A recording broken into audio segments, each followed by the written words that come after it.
You're watching a Highwire Media podcast. Hello and welcome back to the Big D Breakdown Show. As always, I'm your host, Larry Lease. Today, we're diving into all the latest headlines from around AT&T Stadium. And with that, let me know your thoughts on the topics we cover in the comments section below. And based on what we know so far, give me your prediction of how you think the Cowboys will do in the upcoming season. And with that, let's dive right into our first topic. The Cowboys have quietly sent draft pick packing following minicamp. The front office didn't waste any time. Unfortunately, it is only a coincidence that the Cowboys were busy reshuffling their roster on the same day the NFL's best remaining free agent found a new home. Star cornerback Jaire Alexander signed with the Ravens on Wednesday. In fitting Jerry Jones fashion, the Cowboys countered by signing cornerback Robert Rochell, who has played 27 defensive snaps the last 3 years combined since his rookie season in 2021. Turns out signing him was the first in a flurry of Dallas transactions. They also signed defensive tackle Perrion Winfrey. In corresponding moves, the team released 2024 7th-round pick Justin Rogers per an official announcement. Hey y'all, let's take a second to talk about something every Dallas Cowboy fan needs in their life, and that's fanatics. Whether you're a lifelong Cowboys diehard or just hopped on the bandwagon because Micah Parsons is a freak of nature, Fanatics has you covered from head to toe. Literally, jerseys, hoodies, socks, you name it. They've got officially licensed Cowboys gear that looks good on game day, at the tailgate, or when you're just repping America's team around town. You want the new CeeDee Lamb alternate jersey? Done. Throwback Troy Aikman for the nostalgic vibes? Absolutely. Maybe you're looking ahead to training camp. Get ahead of the rush with pre-orders and exclusive drops only available through Fanatics. And here's the best part. Fanatics makes it super easy. Fast shipping, easy returns, and a Fanatics loyalty program that rewards you every time you gear up. If you're going to spend money on Cowboys merch, and let's be honest, you are, might as well earn points while you do it. So don't be the fan wearing last season's faded jersey. Level up and show out like a true Cowboys faithful. Use the link in the description and stock up for the season, because when you wear the star, you're not just wearing a team, you're repping a legacy. Fanatics, officially licensed, officially Cowboys, let's ride. And now back to our episode. Rodgers was in the midst of his second stint with the Cowboys. He failed to make the 53-man roster last summer, and shockingly was not signed to the practice squad. The Bengals swiftly added him to their practice squad, but he never appeared in a game.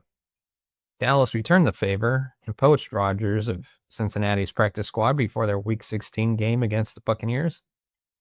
Many fans were disgruntled when the Cowboys let him go initially. He was seen as a worthwhile development defensive tackle. The front office decided instead to trade for veteran Jordan Phillips, and that completely blew up in their face. Phillips was off the team before Week 10. The Cowboys could certainly use Rodgers' girth in the middle of their defense, but he clearly hasn't showed the necessary development. It speaks volumes that two different coaching staffs have both washed their hands of the former Auburn standout. Perhaps Matt Eberflus and company think Winfrey, the 2022 Senior Bowl MVP, can assert himself in a thin-nosed tackle rotation behind Mozzie Smith.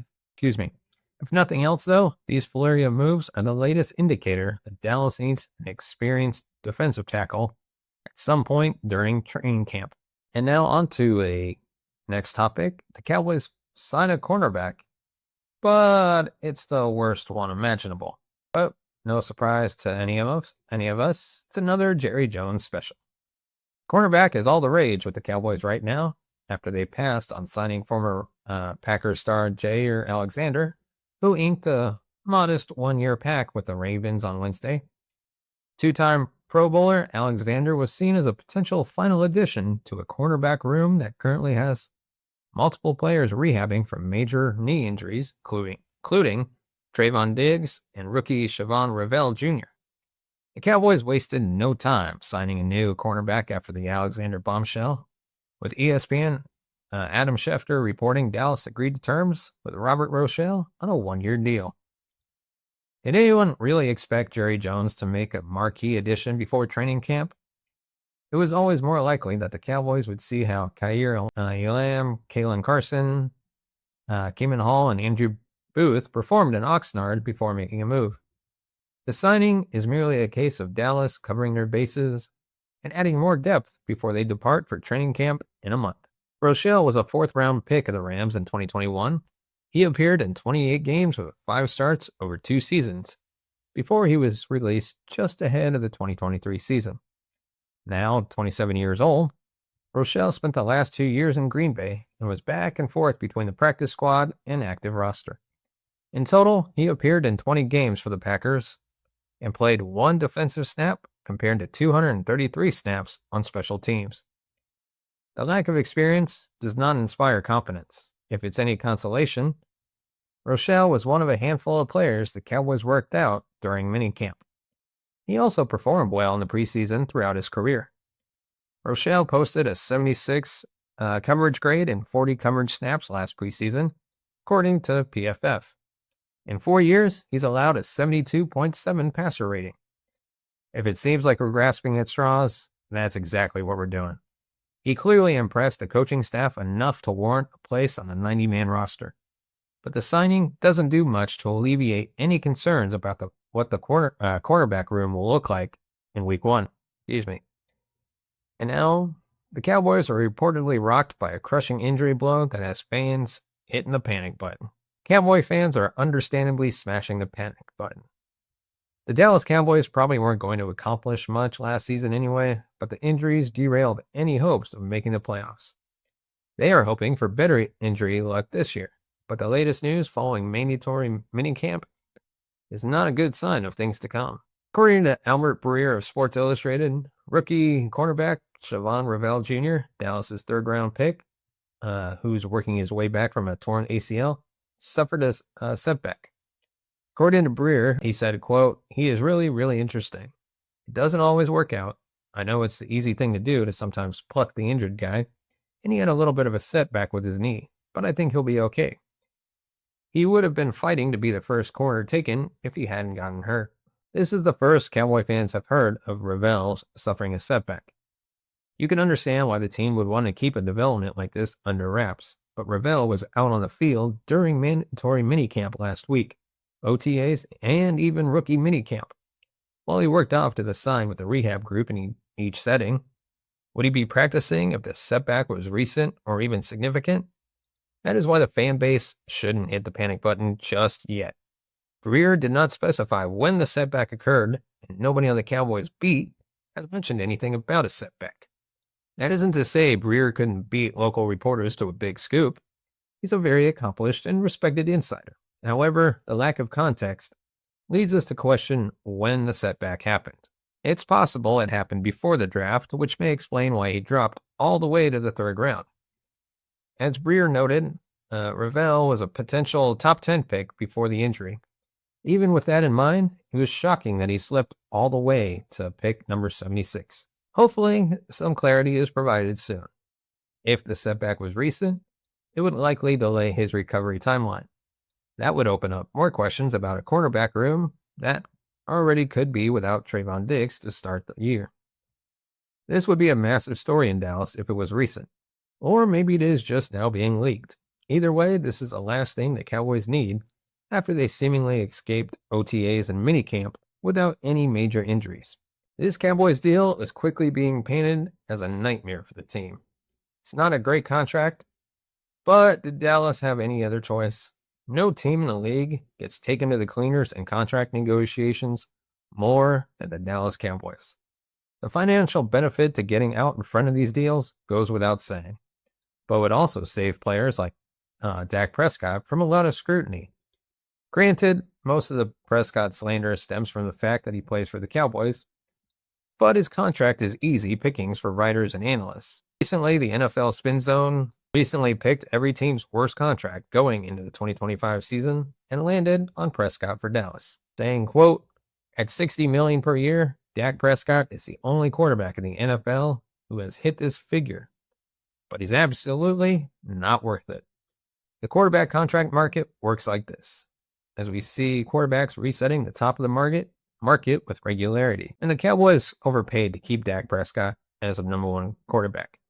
Spin Zone's analysis from, apologies if I butcher his name, but Lou Scadaglia might seem a little harsh, but he fully recognizes that Prescott is a capable quarterback worthy of a big contract, saying, quote, Prescott is an above average quarterback and does get quite a bit of heat thrown his way.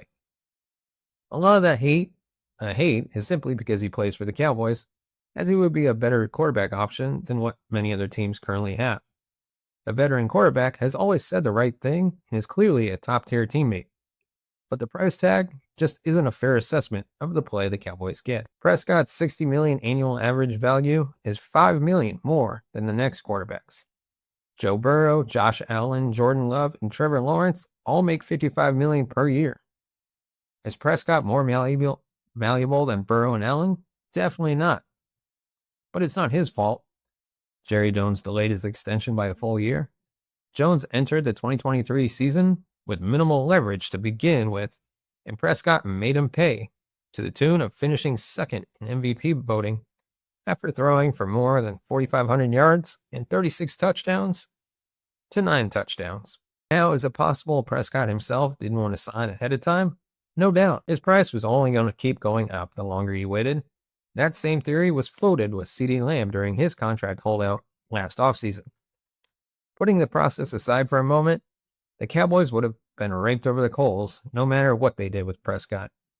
Either they pay one of the game's more consistent quarterbacks and get dragged for how much they paid him, or they blow up a core that includes elite talents like Lamb and Parsons and get eviscerated for not being serious about winning a Super Bowl. It's hard to deny that Prescott is overpaid, but Lamar Jackson and others will surpass his $60 million benchmark soon enough.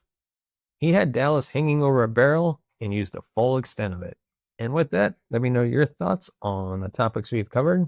And of course, if you want to support the channel, scan the QR code or just head on over to buymeacoffee.com/thebigD.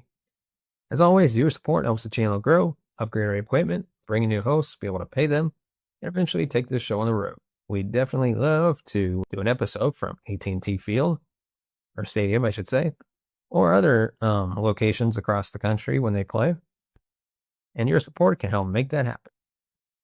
And with that, thank you so much for watching and listening. We'll see you next time.